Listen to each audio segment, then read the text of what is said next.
A few months back, I made this video sharing how to measure the performance of a Scrum Master. Today will be quite different. As a Scrum Master, how do you measure the performance of your Scrum team? I was thinking about how to structure this video. Two options. Option 1, talk about things that you've heard 1,000 times. Velocity, burn up chart, burn down chart, lead time, cycle time. You've heard that 1,000 times. Option 2, go back to the basics. What are you trying to achieve here? Why are you even trying to measure the performance of your Scrum team? Really deep dive into this why so that you can build your own strategy and find the best ways to measure the performance of your Scrum team. If you've been watching my videos for quite some time, you already know that we do things differently here.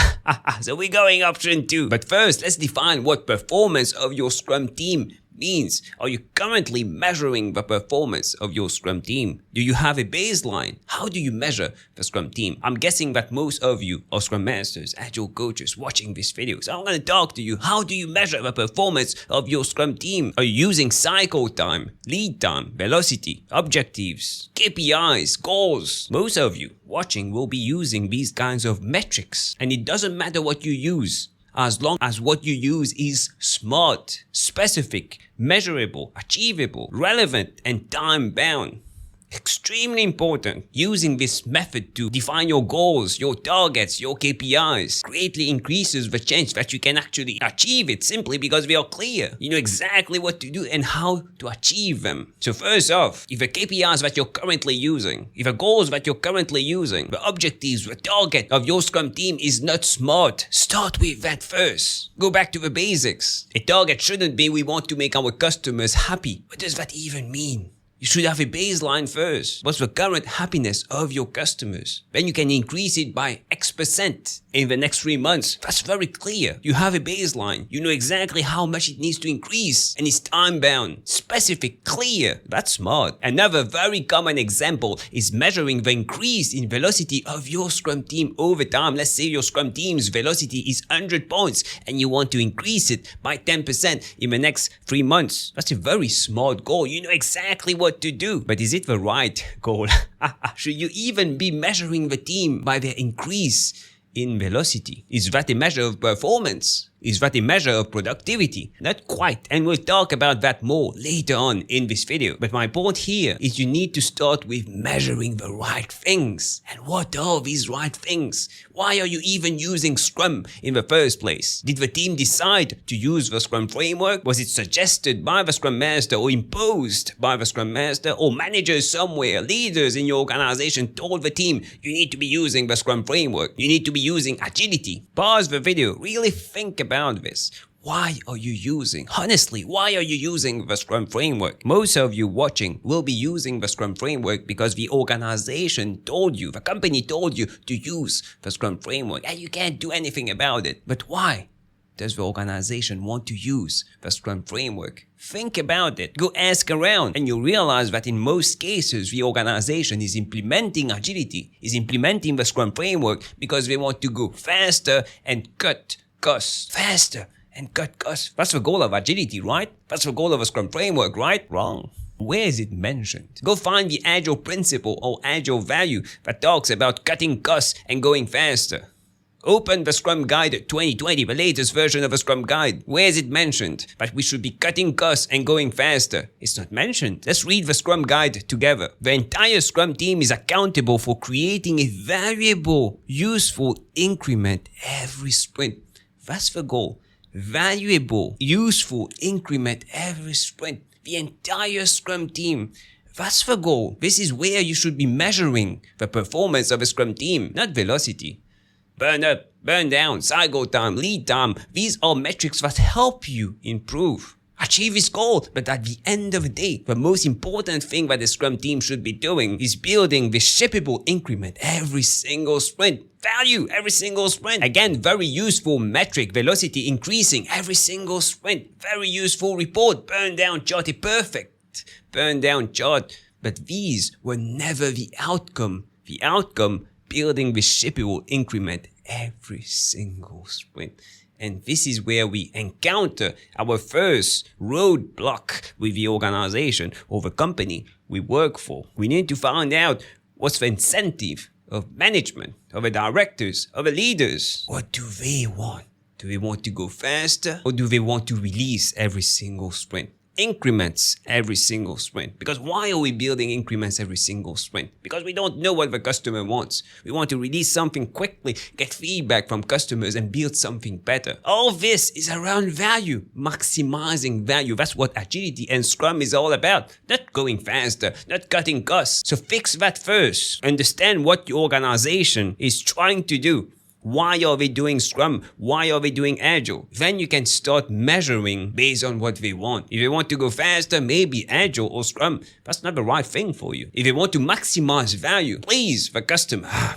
Now we're talking. And how to measure that is how often are we releasing value, putting value to the market. But most Scrum Masters, Agile coaches get that wrong. A typical metric that I see very often being used. The team is measured on how much they do Scrum events. Really? You should be doing daily scrums every single day, sprint retrospectives every single sprint, tick, tick, sprint reviews, tick, daily scrums, tick. The assumption here is that the more the team does sprint retrospectives, the better the team will be. That's the incentive. And if you measure people on this incentive alone, guess what they will do? They'll start doing retrospectives. Maybe every single day they'll start doing retrospectives. If you tell them the more retrospectives they do, the higher bonus they have. They'll start doing more and more retrospectives. But are these retrospectives even effective? Efficient, or people are just sitting around in a room not even talking, not even reflecting, not even sharing. As Charlie Munger said, show me the incentive and I'll show you the outcome. If you tell people that they need to do daily scrums every single day, they will do daily scrums every single day. You never mentioned that the daily scrums needed to be efficient.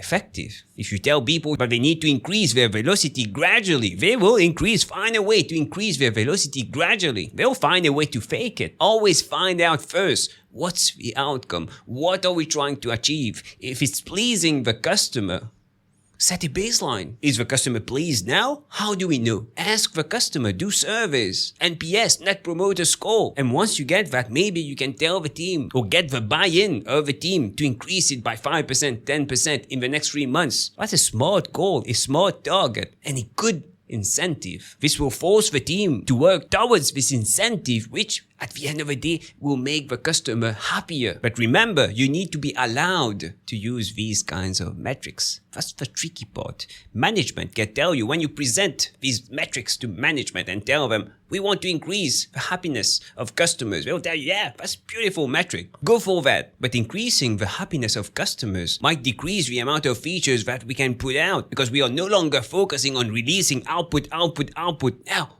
we care about the customer. We want to build something that the customer wants. We want to maximize value. Two different things. That might make us go slower. And then management will come and say, why are we going slower? Why are we not meeting the forced deadlines that they put on us to ensure that you have a buy-in of the team and also management first? Because if you're focusing, the team is focusing on value, the customer, and management wants to go faster, you have a problem here. So fix that first. I've said that multiple times in my past videos. For me, it's very simple to measure the performance of a Scrum team. First, at least once a month, something needs to hit the market. We need to get this feedback from customers. Second, we need to be able to measure this feedback from customers. Are customers getting happier and happier? We need to be able to measure that. Set a baseline, set targets. How can we increase that? And third, continuous improvement. Show with proof that the team is continuously improving. Only saying that you're doing sprint retrospectives, that's not good enough. Show that the team is continuously improving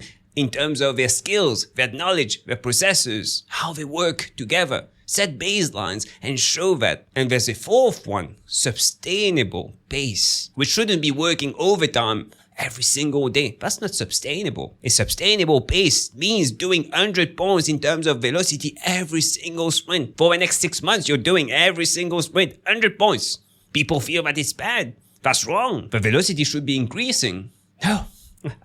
Sustainable pace, that's the target. It can increase gradually, but sustainable pace is more important. People are not burning out. People stay driven, motivated. You have a very predictable team, 100 points every single sprint. You know exactly how much you can complete in the next 3 months because you're doing 100 points every single sprint. These are the things that you should be measuring. And if you do that correctly, and if management of your organization, their focus is on maximizing value, I guarantee that with all these metrics, they will be very pleased with the performance of your Scrum team. Even starting to measure these things, setting a baseline only, not even increasing, setting a baseline only will take you to the 1%. Most people don't even measure these things. They focus on velocity, burn-up chart. Who cares? If you can show management that value is the most important things and you have these 4 things that you can measure, set a baseline and prove that these are increasing gradually, you're golden. So we talked about what are you trying to achieve? What are managers, leaders in your organization trying to achieve? We talked about your goals, your targets, why these need to be smart. And we talked about these 4 things that you need to start measuring. If you want more details on the actual reports, velocity, lead time, cycle time, the basic things that we heard 1,000 times, watch this video right here. A common question that I get from managers in organizations, leaders, how do we know if agility is working for our organization? If you have this question, if you get this question often and you want the answer, watch this video right here and I'll see you in a few seconds.